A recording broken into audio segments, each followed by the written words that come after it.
सबसे पहले तो मैं आप लोगों का डीपीएल के इस कॉन्फ्रेंस हॉल में स्वागत करता हूं। अभी मेरे नॉलेज में एक इशू आया है, तो उसको भी मैं रिजॉल्व करूंगा जो आप लोगों की शिकायत है। ऐसा होना नहीं चाहिए, नेक्स्ट टाइम ऐसा नहीं होगा।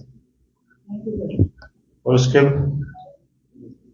हमारे आज यहाँ मिलने का पर्पज, जैसे कि आप सभी लोग जानते हैं कि अभी 14 तारीख को एक डबल मर्डर यहाँ पे हुआ था, जो कि बहुत अनफॉर्चुनेट इंसिडेंट हुआ हमारे जम्मू शहर में, जिसमें एक सीनियर सिटीजन, उनकी वाइफ का कत्ल हुआ।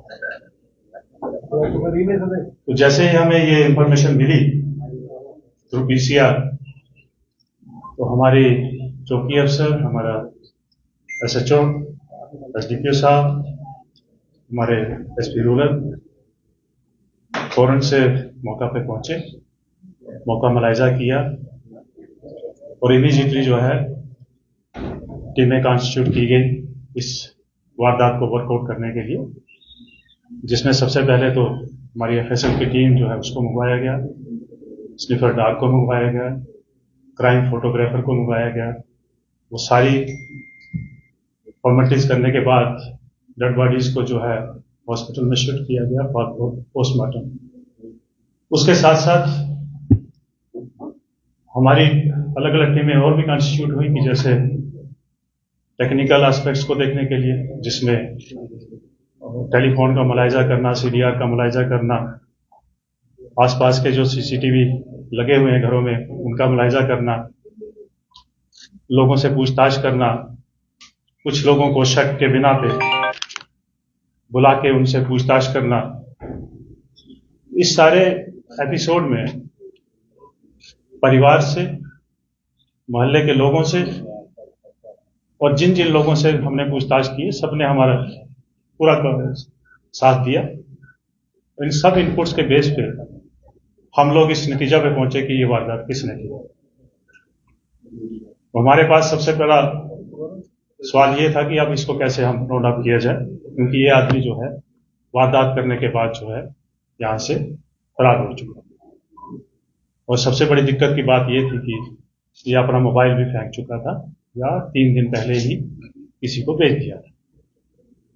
तो वो सारी टीमों ने बहुत मेहनत की, दिन रात लगे रहे, और इस बीच बीच में आप लोगों का कोऑपरेशन मिलता रहा, आप लोगों से भी फीडबैक मिलता रहा।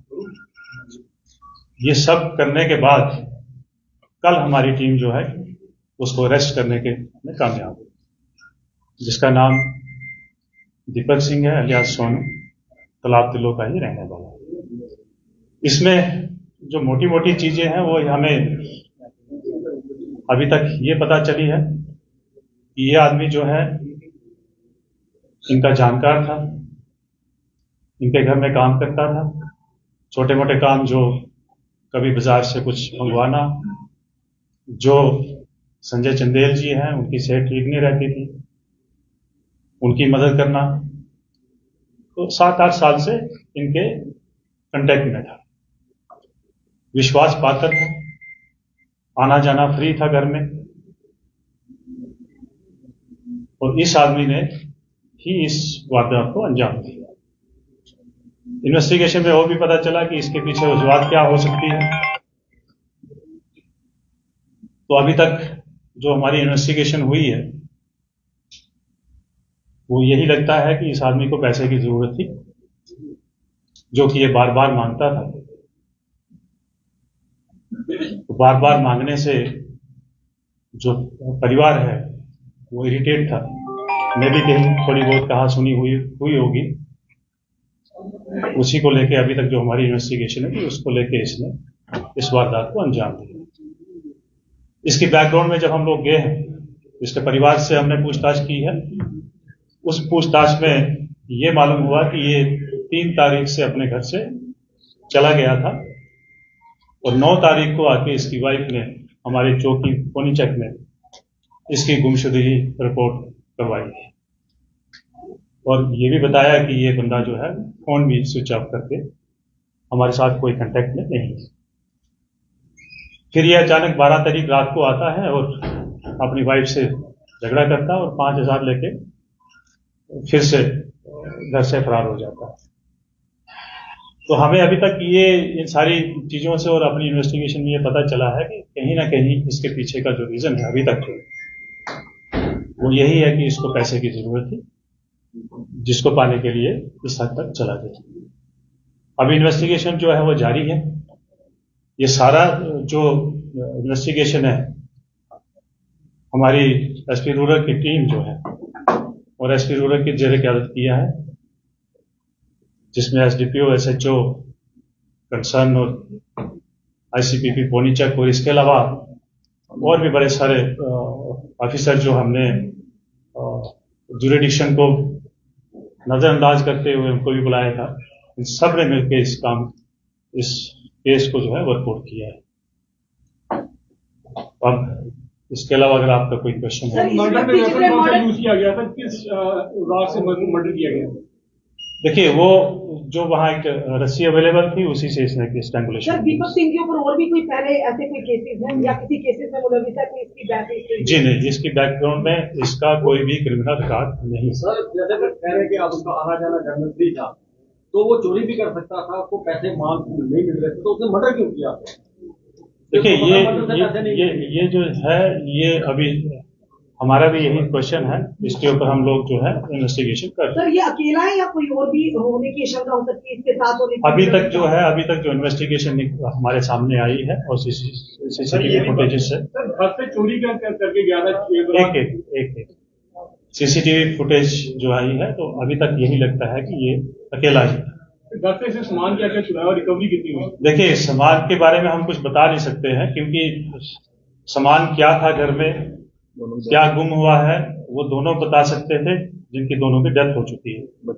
बच्चे दोनों जो है वो बाहर थे, पिछले 2-3 महीने से बच्चे बाहर ही थे, तो अभी घर में कोई भी इस बात को बता नहीं सकता है कि एग्जैक्टली क्या चोरी। दूसरा जो जब हमने इसको पकड़ा है तो इसके कब्जा से कुछ भी खास रिकवरी नहीं हुई।